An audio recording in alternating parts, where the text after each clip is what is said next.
Aquí en Suiza se vive bien, pero como en todos los países hay retos, sobre todo para quienes crecimos en otros lugares. En este espacio hablaremos con migrantes que habitan en distintos países del mundo. Quédate para que conozcamos todas estas historias, porque al final no hay nada más universal que la historia de cada uno. Bienvenidos.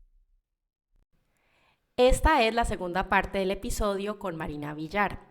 En el episodio anterior terminamos hablando de su posparto en Corea del Sur. Seguiremos hablando de este tema y luego Marina nos contará sobre su mudanza a China y el nacimiento de su segundo hijo. Bienvenidos. Y al mismo tiempo las enfermeras se ocupan más del bebé. Nosotros no lo hicimos eso. Para mí era algo rarísimo esto de que mi bebé esté con otro mientras yo duermo. Me parecía Pero muy... ven, entonces las coreanas no amamantan Sí, durante este sí, tiempo. le acercan al Ah, bebé ok, para perfecto. amamantar y demás.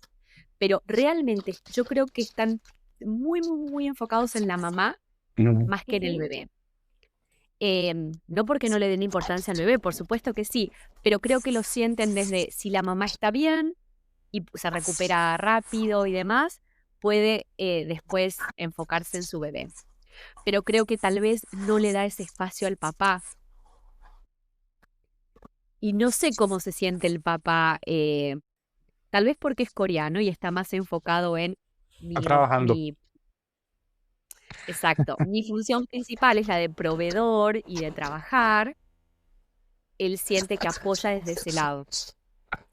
Y bueno, nosotros no lo hicimos, no era para nosotros.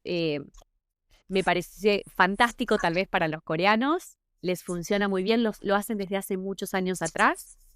¿Por Eh, cuántos días es esto? Depende, son lugares extremadamente caros, no todo el mundo tiene acceso a eso.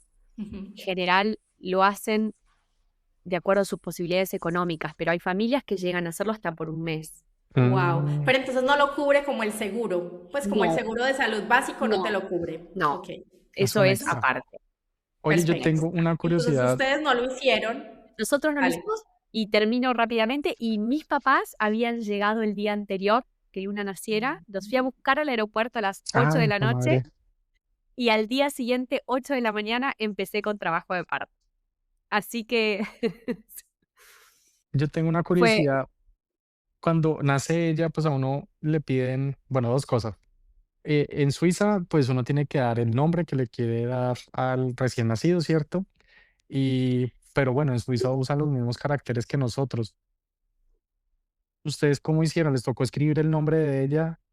¿Luna se llama Luna con caracteres, pues, latinos o es Luna con alfabeto, coreano? Puede sonar tonto, pero no sé. Y la segunda pregunta en cuanto a eso mismo es que en Suiza, por ejemplo, cuando Martina nació y nosotros no estábamos casados, entonces ella no podía tener mi nombre, pues, mi apellido.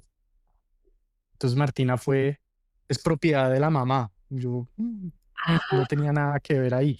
¿En Corea es igual? ¿O Luna sí ya podía tener? Pues ustedes ya estaban casados. Luna sí tenía el nombre de. ¿Podía tener los dos nombres también? Porque, por ejemplo, acá solo Martina puede tener nuestros dos apellidos porque no es suiza. Si fuera suiza, solo podría tener o el de ella o el mío, no más. qué interesante. Bueno, varias cosas. Luna, se escribe Luna con nuestro alfabeto y letras, pero es verdad, cuando nació le pusieron un dibujito haciendo referencia a ella, y el nombre Luna estaba con los caracteres coreanos. Mm, Y en la ficha de nacimiento también aparece su nombre y apellido con los caracteres coreanos. Con lo mm. cual me parece interesantísimo y es tal vez un dato anecdótico. Em, lo loco es que ellos, carácter que usan para la L es el mismo que es así, lo utilizan para la R también. Mm, Y en Corea, los nombres no comienzan con R, perdón, con L. ah, Entonces, para ellos, Le dice dicen Luna. runa. Luna. Ah, Y en mi caso, que interesante. soy marina, usan el mismo carácter y a mí me suelen decir Malina con L. Ok, qué Y pasa lo interesante. mismo con la F y la P. Ok, Mm, Federico, por wow, ejemplo, que es chef, le decían chef Fede, porque es mm, chef Fede. Así que ah, bueno, son cosas que uno va descubriendo y atravesando en qué el mundo. interesante, Sí. qué Y, interesante.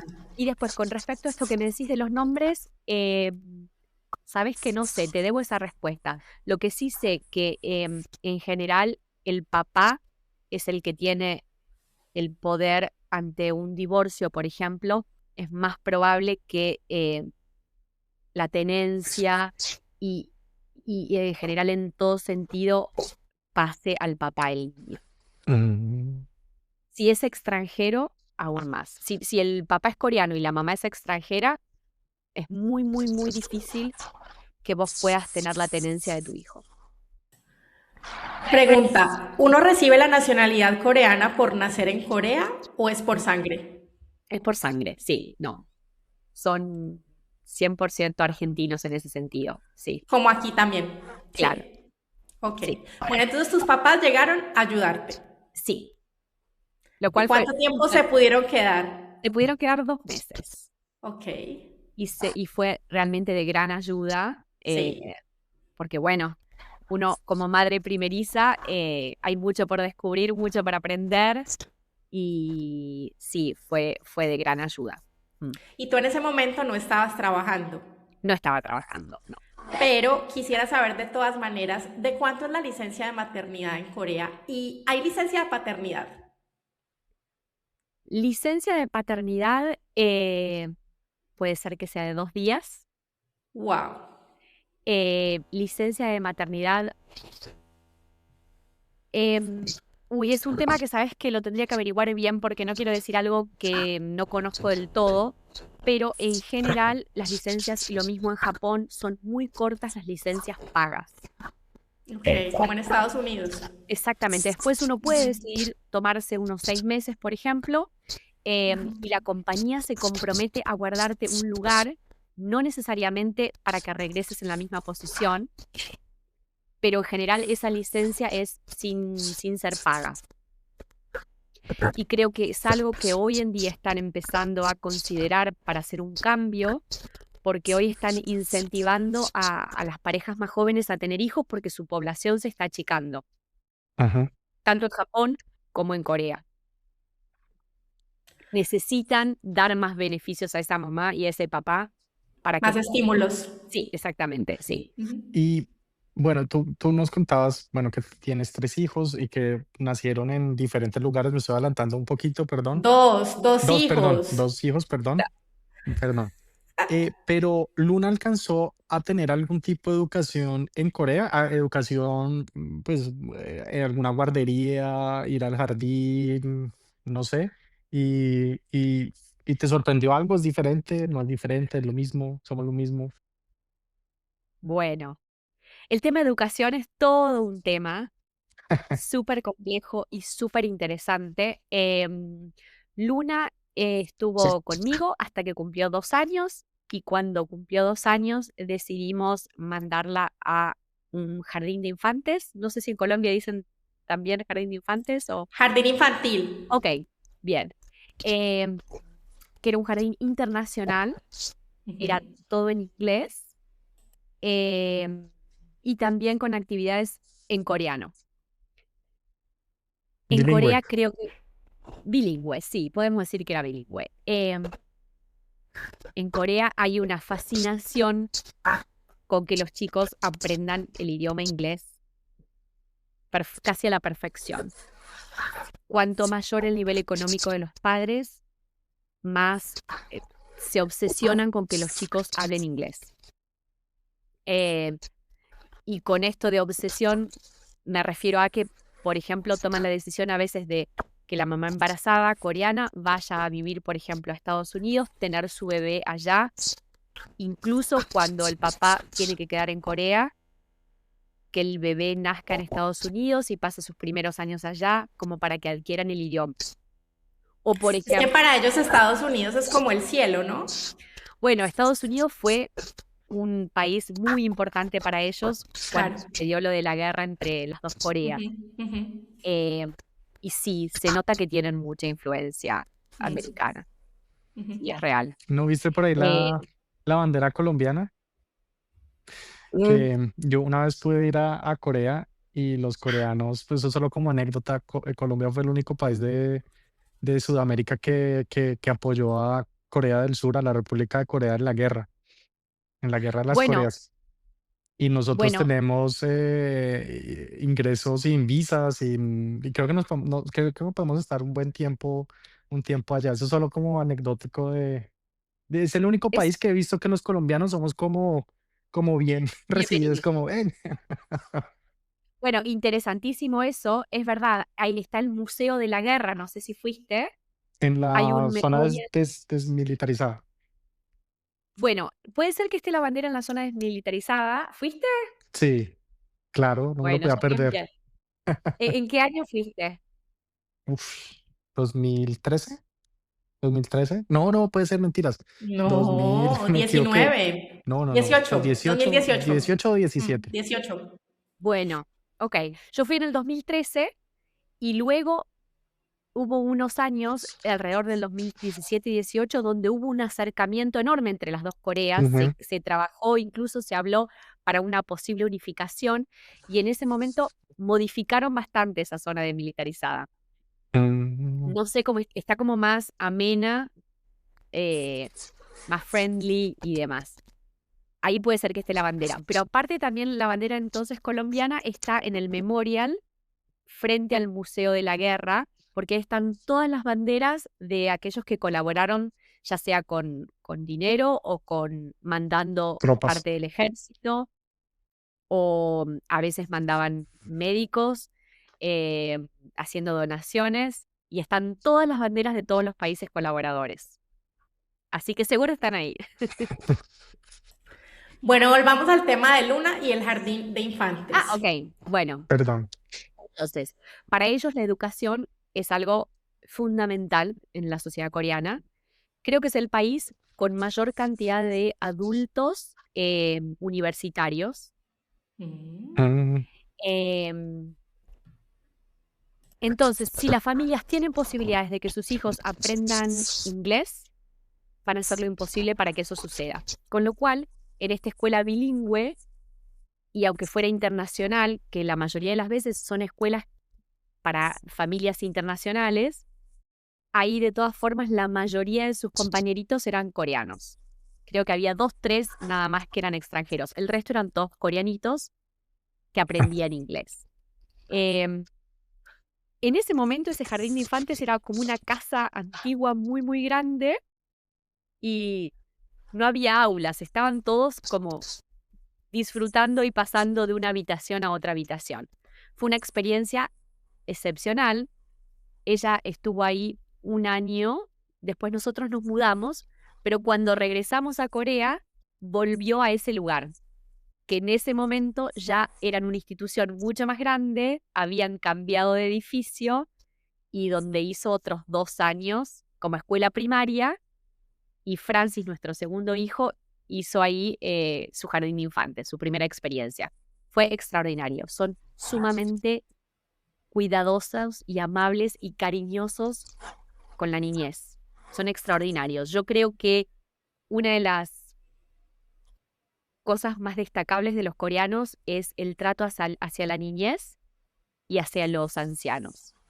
Tal Qué vez, bonito. sí, tal vez son muy, muy, muy duros con el resto, con el medio, pero A los con demás nos toca rendir. sí. Ahí hay que trabajar. Sí.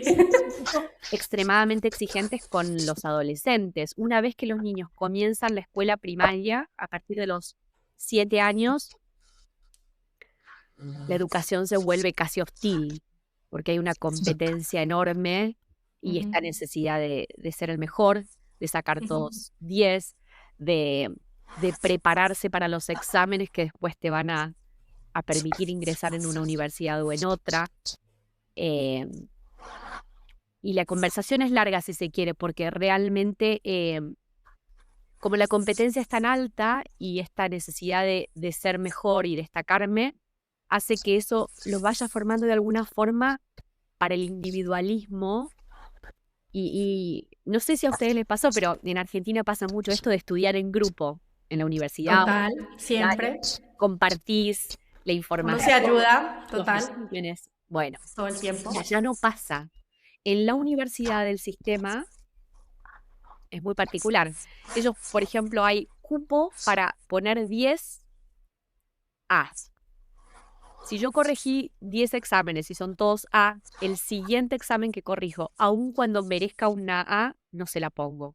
No. Mm, Entonces eso hace que toda la dinámica de estudio y de compromiso y la forma en la que... Están eh, distribuidos de una vez. exacto, sí. Tienen cajitas, estos son los de la A, los de las demás. Tenaz, Y muy después duro. eso también de acuerdo a cómo te fue durante la etapa del secundario y cómo rendiste un examen final de acceso a las universidades, eso después está muy en relación con la universidad a la que accedes. Y esa universidad después te permite un determinado trabajo en una determinada compañía. Si ya eso no salió del todo bien, eh, es una desilusión para toda la familia porque los niños tienen muchísima presión. Y creo que esas son Tenaz, las cosas más difíciles en Corea. claro. La presión social, la presión familiar, los mandatos sociales, Ujú. eh, y creo que los jóvenes lo sienten. Claro, totalmente, totalmente. Es como que si no tuvieran tiempo para los hobbies. Los Sí. chicos en edad escolar de secundario, yo daba clases de inglés a varios estudiantes, Ujú. 14, 15, 16 años, y era muy loco. A veces preguntaba, bueno, contame qué hiciste el fin de semana, cuál es tu hobby. Y no Ujú. podían responder, porque lo único que hacían era estudiar. Muy triste, tenaz, Es tenaz. para nosotros impensado. Totalmente, totalmente. Marina, tú ahí hablaste, cuando estabas hablando del jardín de infantes, de otra mudanza y de un segundo hijo. Sí. Entonces, ¿para dónde fue esta mudanza? Bueno, ¿Y cómo nació tu segundo hijo? tal vez esa haya sido la mudanza más loca de todos, porque, escuchen esto, ni bien comenzó el COVID, Corea fue uno de los primeros países fuera de China a donde llega. El 25 de enero del 2020 llegó a Corea. Nosotros en ese momento estábamos de vacaciones en Taiwán, en Taipei, y estábamos llegando al aeropuerto y escuchamos una nueva regulación que había que ponerse máscara. Era algo rarísimo. Bueno, están los primeros casos en Corea. Regresamos a Corea y en abril ya los casos habían aumentado mucho en Corea. Todavía no estaban recién empezando a llegar a Italia y a algunos otros países. Y la ciudad de Seúl se cierra casi por completo. Y ahí cierran los hoteles, cierran los gimnasios, cierran los restaurantes, los shoppings, y el hotel donde Fede trabajaba cerró y nos quedamos sin trabajo. Y Sin ninguna protección, o sea, social. Aparte de los ahorros de ustedes, la protección eran ustedes sí y mismos. no, o sea, había tal confusión y tan poca información e incertidumbre que la compañía misma no sabía cómo resolver eso. Porque además, a los 2 meses, Corea anuncia que todas aquellas visas de extranjeros que se vencieran o de personas que tenían un contrato laboral y que ese contrato se había terminado, ya iban a cerrar esas visas. Nosotros, me acuerdo, teníamos visa hasta el 31 de agosto, pero Argentina había tomado la decisión de cerrar la frontera de Argentina hasta septiembre y después se extendió. Entonces nosotros pasamos 4 meses, de abril a agosto, sin saber qué iba a ser de nosotros. Era muy loco, con una ciudad cerrada. El jardín también estaba cerrado, el jardín de infantes. El jardín cerró solo durante un mes y Ah, luego lo bueno. abrieron. Ujú, con muchísimas medidas de precaución y demás, ujú, pero luego lo abrieron, ujú. con lo cual nosotros la seguimos mandando a Luna. Qué bueno. eh, Eso fue muy bueno. Y mientras tanto, sí lo que podíamos hacer era actividades al aire libre, me acuerdo. Salíamos a Ujú. correr o a andar en bicicleta, Picnic. picnics, de a dos, capaz. Sí. Em, con lo cual, desde ese lado, creo que fue hasta algo nuevo. Íbamos con la corriente, no sabíamos bien qué iba a pasar, pero en el mientras tanto, mi esposo empezó a tener entrevistas de trabajo con esta misma compañía, como es una cadena hotelera que tiene hoteles en todo el mundo. em, la compañía le dijo, bueno, Fe, te vamos a tratar de ayudar a que puedas encontrar trabajo en otro lado. Pero el tema no era la entrevista de trabajo, que por ejemplo, quieren que vos vayas a trabajar con ellos. El tema era que los países estaban cerrados. Entonces, una vez que llegaba el momento, bueno, tenemos que comenzar con el proceso de la visa, eh, el país estaba cerrado, no te recibían. Bueno, a nosotros se nos vencía la visa el 31 de agosto. El 23 de agosto nos confirma China, Shenzhen, que estaban haciendo la apertura de un hotel y que nuestra visa había sido aprobada. En una semana, con un país cerrado, hicimos la mudanza, metimos todo lo que teníamos en un camión y nos fuimos a China. Wow. ¿En barco o ¿Eh? volaron? ¿En barco? No, fuimos en un avión, Ah, casi ok. no había vuelos, casi no había vuelos. Em, no había vuelos directos a Shenzhen, que era la ciudad a la que íbamos a llegar a vivir, entonces fuimos a otro lugar que era Qingdao. Todas las azafatas, los pilotos, las personas del aeropuerto estaban todos vestidos de blanco con unos equipos, un astronauta, algo parecido a Sí. eso, Ujú. Sí, sí, me acuerdo. completamente cubiertos. Casi no había vuelos, creo que salían 1, 2, 3 vuelos por día por aeropuerto. Ujú. Recuerdo que ese vuelo estaba lleno, habíamos tenido que, por supuesto, hacer los testeos correspondientes. Llegamos a Qingdao y fue una llegada loquísima. Era un aeropuerto enorme, completamente vacío. Eh, Estaba llegando solamente nuestro vuelo y todo el personal vestido de blanco y cubierto por todos lados. Y ahí comienza nuestra aventura de llegar a un país como China en ese momento. Todo era con QR code y te tomaban la temperatura a medida que ibas caminando. Bueno, y completar formularios online en chino, que no entendíamos nada. em, Tú y de sabías ahí leer, tú sabías leer, pero no me servía. sabías leer los kanjis, pero no sabíamos qué decía. Ok. Hubiera venido oportuno. No, teníamos que traducir. De todo eso me acuerdo, se ocupó Fe, yo estaba con Luna, que tampoco no entendíamos nada. Bueno, ahí nos suben en un bus, en un colectivo, y nos llevan a un hotel donde íbamos a hacer la Cuarentena. cuarentena. Y en ese hotel era lo mismo, eran todos enmascarados en blanco, nos llevan a una habitación y durante 15 días nos pasaban la comida por abajo de la puerta, o nos la dejaban en la puerta, la retirábamos, comíamos, devolvíamos. Nos hicimos el test durante esos 15 días que estuvimos ahí y el último día para poder salir nos hicieron incluso un examen de sangre. Tenaz, qué locura. Una locura. Salimos y ahí teníamos que tomar un segundo vuelo a Shenzhen. Ujú. Y llegamos a Shenzhen y la ciudad estaba completamente abierta. Ok. ¿Por qué? Y lo que hizo China fue al principio, durante los primeros meses, estar todo el país completamente cerrado. Ujú. Comenzaron con muchísimos casos de COVID al principio, principalmente porque la mayor transmisión de COVID sucedió durante el Año Nuevo Chino, Ah, en febrero, donde la gente está... Tiene sentido. Ujú. Y entonces ahí fue una cosa de locos. todos esos meses posteriores, casi todo el país estuvo cerrado, pero después de a poco empezaron a como esa gente los que tenían COVID quedaban tan aislados que en algún momento empezaron a poder controlar la situación y empezaron a tener ciudades enteras con lo que llamaban ellos caso cero. Entonces, esas ciudades después de a poquito las fueron abriendo.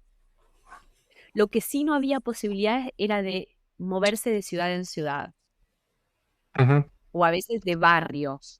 Pero Ya. cuando nosotros llegamos a Shenzhen, veníamos de un lugar muy cerrado a pasar a estar casi ni te das cuenta que había COVID. Eso nos pasó durante los primeros meses. Ok. En algún momento se volvió a cerrar y atravesamos una situación de encierro profundo. Pero los primeros meses fue casi que no te das cuenta. Y sí, era loquísimo también ver eso, ¿no? ¿Y ahí le pudieron conseguir jardín infantil a Luna en esos Sí. primeros meses? Ok. Sí. Enseguida nosotros llegamos a fin de agosto. En octubre ella empezó en un jardín similar a la situación en Corea. Era en inglés, Claro.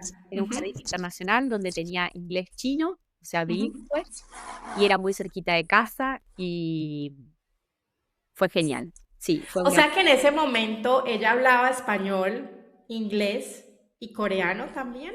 Claro, porque nosotros como teníamos un grupo de amigos muy diverso, en general con ese grupo nos manejábamos en inglés. Nosotros en casa hablábamos español y después la mayoría de sus amiguitos en el jardín y algunas clases eran en coreano. Entonces Wow. estaban los tres y en una misma oración usaba 3 idiomas. Mezclaba. Claro. Qué belleza. Y después empezó a cantar en chino. Wow.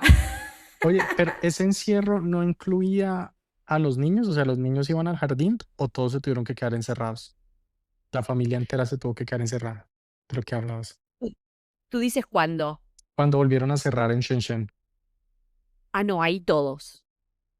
Y eso, pues, ¿cómo es? O sea, pues, ¿cómo es vivir con un niño pequeño encerrado? Porque ellos son muy energéticos. Bueno, ¿Cómo lo sobrevivieron? claro, eso sucedió cuando Francis ya había nacido. Yo llegué a China y enseguida Ok. quedé embarazada.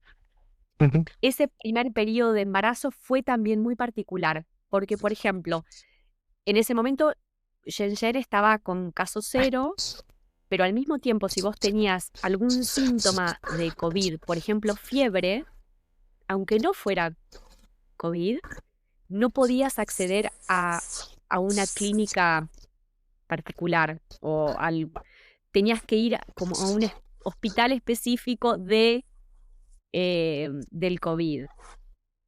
Entonces, no te atendían con fiebre o esa parte fue muy difícil y durante un embarazo cuando cada vez que teníamos un appointment, un ¿Una cita? turno, Una cita. una cita, gracias, bueno, nos tomaban la temperatura y había muchas regulaciones, había que testearse antes de entrar y demás. Pero bueno, dentro de todo el embarazo fue un momento donde estaba todo medianamente normal. Después de que Francis nació, con apenas unos meses, empiezan a haber casos y cierran la ciudad. Nosotros vivíamos en un complejo de edificios donde teníamos como un jardín en el medio y juegos y demás. Como un conjunto. Exactamente. Con lo cual eso nos permitió cierta libertad. No podíamos salir de ahí, pero podíamos caminar y tener cierta libertad ahí. Eso fue de mucha ayuda. Pero, de todas formas, todos los individuos que vivían, todos los ciudadanos en Seúl, se tenían que testear En Shenzhen. diariamente. En Shenzhen. Ah, perdón, sí, Shenzhen. Los teníamos que testear todos los días. Había Uy, no. puestos de testeo. ¿Por qué? Porque esa información quedaba en tu teléfono. Era con un QR code al que accedías. Y si vos no te testeabas, eso automáticamente pasaba a rojo. Y eso Y significaba no podías entrar a ningún lado. no te podías mover. Terrible. Entonces, sí, era todos los días. Hacer cola, a veces hacías filas de 2 horas para llegar al momento en que te testeaban. A veces Pero el era test más rápido. rápido. ¿El test rápido o PCRs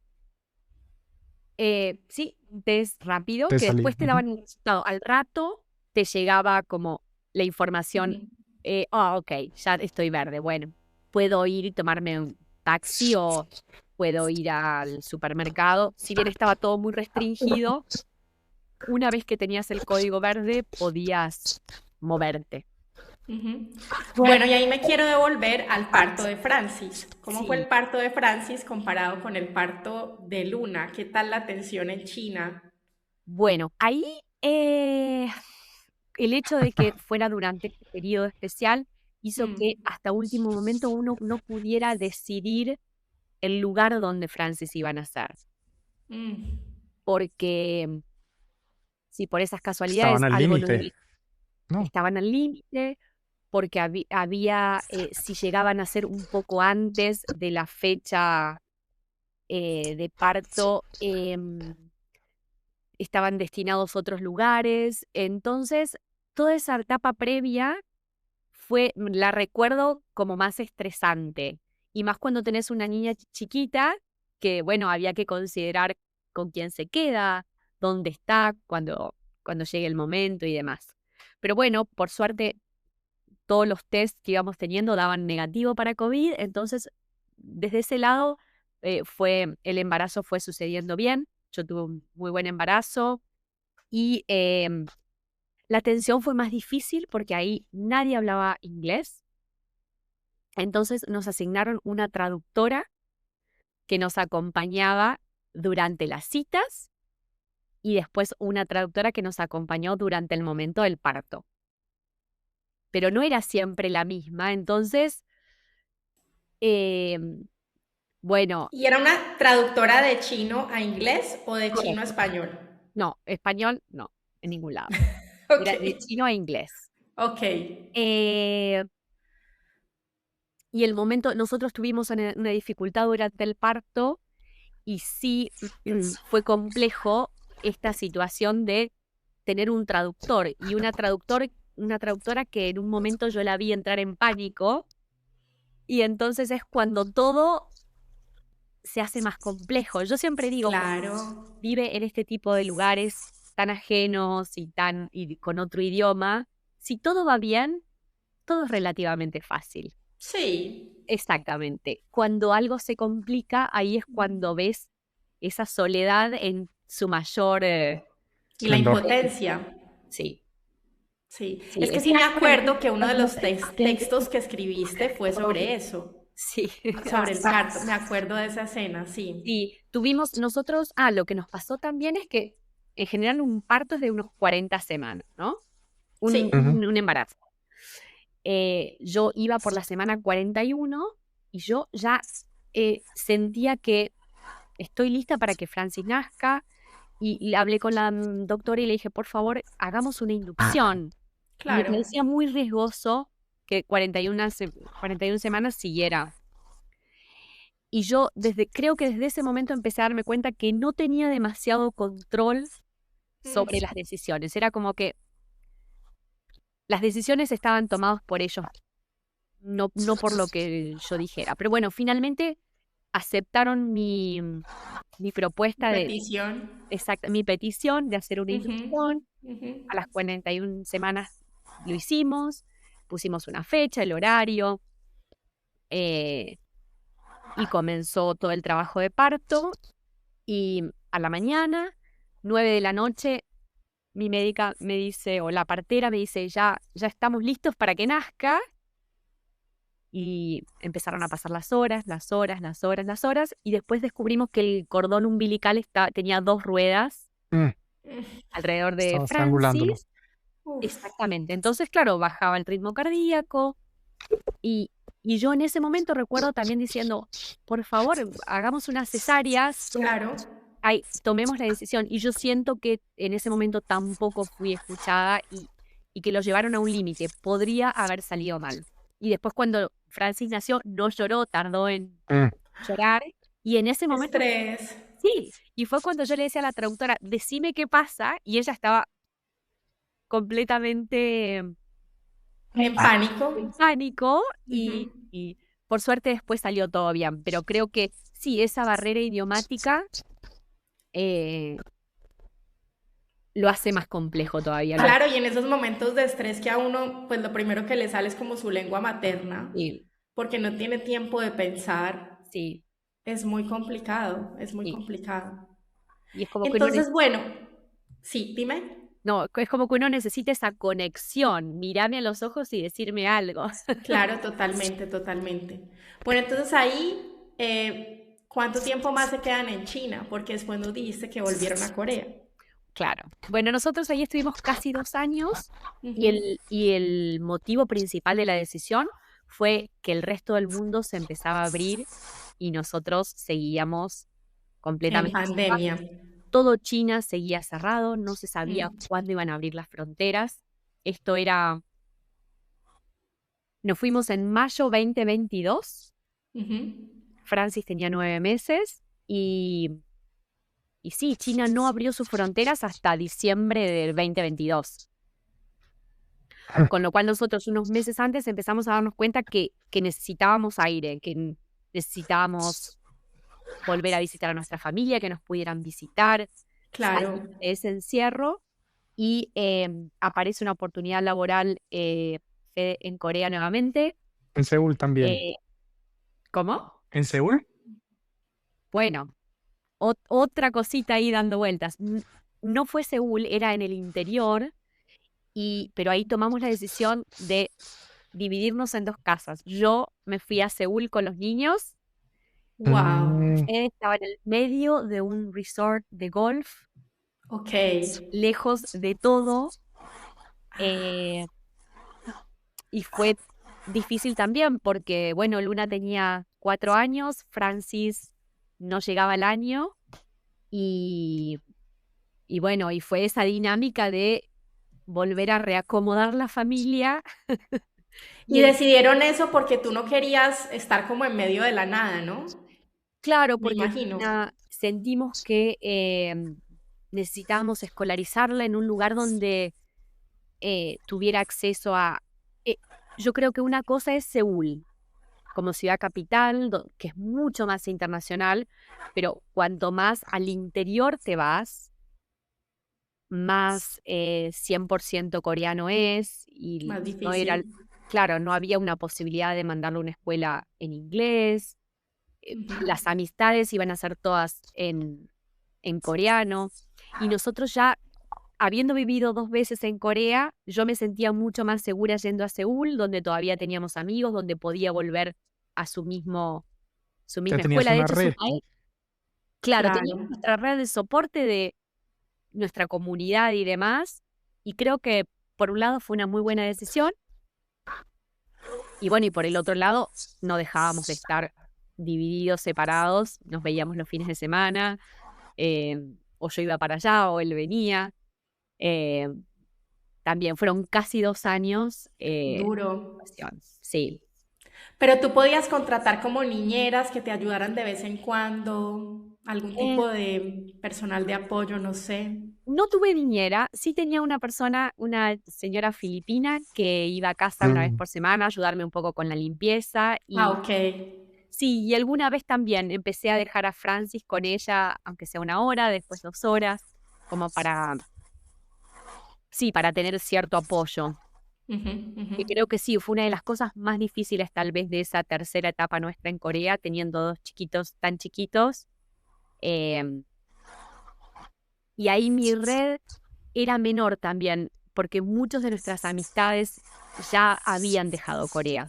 Mm. Entonces, creo que también lo que pasó después del COVID, muchos extranjeros se fueron de China y no volvieron, Ujú, muchos se fueron de Corea, muchos se fueron de Japón, ujú, eh, porque también se limitaron las visas en cierto sentido. ujú. el mundo cambió. Bueno, y fue por eso que decidieron volver a Occidente, porque no les habíamos contado, pero Marina está en Ámsterdam ahora. Sí. ¿Fue en parte por eso que decidieron volver a Occidente o qué fue lo que motivó la decisión de volver? Bueno, después de 11 años allá y creo que desde COVID, los últimos años fueron los más complejos y los más desafiantes, y creo que los primeros años fueron todo color de rosa, más allá de las dificultades, pero fueron muy buenos. Después empezamos a sentir que sí, que necesitábamos acercarnos a nuestras amistades, a la familia, acercarnos desde lo cultural y Claro. las tradiciones. Y creo que sí, el hecho de haber vivido separados aceleró la decisión de decir, bueno, probemos ir para otro lado, y surgió la posibilidad en Ámsterdam, y nos vinimos hace exactamente 2 años. Wow. Y entonces acá todo nos parece Fácil. fino, más Fácil, cercano. claro, claro, totalmente, totalmente. Es como todo es mucho más fácil. El otro día le contaba a una amiga la posibilidad de vincularse con otra persona hablando en inglés, por ejemplo, y esto de no tener que adivinar nada, de que si lo que me dice es lo que realmente piensa o me está diciendo algo O solamente. está hablando en lenguaje metafórico. Exactamente. Entonces es como los vínculos parecen más honestos. Ajá. Qué Eh, maravilla. es una charla más sincera, más te cuento lo que me pasa, no lo que creo que vos querés escuchar, que en Asia es más así, ¿no? Ujú. Claro que sí. Marina, para ir cerrando, no sé si Juan tiene alguna otra pregunta antes de esto. No, a mí me parecía una cosa interesante, pues de tanto que se habla que China es un sistema comunista, pero que vive como en un capitalismo, o sea, la economía es abierta, mejor dicho, es un sistema comunista de control, pero de economía abierta. ¿Se siente eso viviendo allá? Pues obviamente el COVID fue extremo, que estaba cerrado. Es tal vez una pregunta, no sé si muy obvia, estaba cerradas las ciudades, pero aparte de eso se siente mucho control. Es un tema interesantísimo. Yo creo que el comunismo se siente, el control se siente en muchos aspectos, pero al mismo tiempo el capitalismo también. Shenzhen es una ciudad muy particular.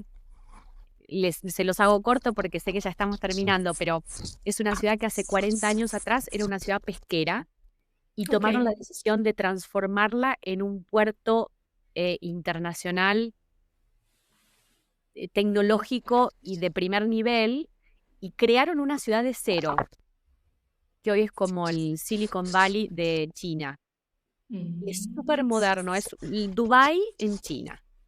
Ok. Entonces tenés el capitalismo presente en todos lados, a cada paso. Es extremadamente moderna, es extremadamente extranjera. Ujú. Ujú. Nada te dice China ahí. Pero creo que China tiene la particularidad de ser tan grande y tan regional, que cada región es casi que un país diferente al resto, porque todas las costumbres son diferentes. El clima es distinto, la comida es distinta, la vestimenta es distinta, las costumbres. Pero donde vivíamos nosotros en particular, creo que se siente el capitalismo mucho más presente. Ok. Bueno, Marina, muchísimas gracias por tu tiempo. La última pregunta, como siempre, es ¿qué libro nos quieres recomendar? Bueno, les voy a hacer 2 recomendaciones si se puede. Claro que sí. Hay un libro que tengo acá, que les voy a Genial. mostrar. Se llama Pali Pali. Ok. Está escrito en Eso no es- coreano y en nuestro alfabeto. Y Ajá. es del escritor Martín Caparrós. Ujú. Es un escritor y periodista argentino. Mm. Lo escribió hace 20 años, lo cual me llama Sí. mucho la atención que todavía siga tan vigente. Yo lo leo varias veces, agarro el libro y lo leo. ¿Por qué me llama la atención que siga tan vigente? Porque considero que Corea es un país que se mueve rapidísimo, y así todo lo que cuenta y sus impresiones de Corea son muy acertadas. Ujú. Hace 20 años atrás y hoy siguen siendo muy acertadas. El nombre del libro es Pali Pali, que significa rápido, rápido, Ah, que es ok. la definición perfecta de cómo se mueven los coreanos. Ok. Todo lo resuelven rápido, se mueven rápido, toman decisiones muy Rápido. rápida. Ujú. Sí. Y es un libro muy fácil de leer. Él fue invitado por el gobierno coreano porque sentían esa necesidad de que se habían enriquecido muy rápido, pasaron de ser un país muy pobre después de la guerra a en 50, 60 años transformarse en el país que son hoy. Y bueno, y que nadie sabía de ese cambio y de ese crecimiento. Y entonces Ujú. invitaron a diferentes personas a escribir sobre Corea. Y él Ujú. aceptó el desafío y dijo, ok, yo voy a escribir todo lo que vea, pero también si hay algo que me parece que necesita mejorar, lo voy a poner. Y el gobierno le respondió, nos parece bárbaro, pero si estamos Ah, trabajando en eso, por favor, decilo también. qué Bueno, y interesante. lo recomiendo. Perfecto, lo buscaré. Muy bien. Y después una novela de Han Kang, que Mm. ganó en el 2024 el Nobel de Literatura, que escribió algo que me parece extraordinario, que se llama La Vegetariana. Sí, es espectacular. ¿La leíste? Sí, es espectacular. Me fascinó, me Sí. encantó. Es Yo no toda lo una leí. experiencia sensorial leer ese libro. Exactamente. Es, creo que muy fuerte Sí, por la forma en la que está contado, pero es una forma, creo, de tratar de romper ciertos moldes sociales coreanos. Ella en una entrevista dijo que no era particularmente sobre Corea, que era algo que pasa en el mundo. Yo no sé si coincido tanto, creo que es que realmente es muy coreano en muy muchos aspectos. coreano. Sí. Y de hecho me parece que a los coreanos les cuesta leerla a ella en ese libro, porque de alguna forma surgen las críticas a su propia sociedad. Claro, claro. Interesantísimo, sí. Sí, sí, totalmente. No, me encanta Han Kang, me parece espectacular. Marina, muchísimas gracias por acompañarnos hoy. Qué conversación tan interesante. Aprendí demasiado. Fascinantes tus historias. Te deseamos muchos éxitos en tus nuevas aventuras. Seguiremos en contacto. Marina y yo estamos en un club de lectura. Muchísimas Eh, gracias a ustedes. bueno, sigue escribiendo, por favor. Tú también. Y a ustedes síganos en Instagram, en TikTok, en YouTube y nos escuchamos en un próximo episodio. ¡Chao!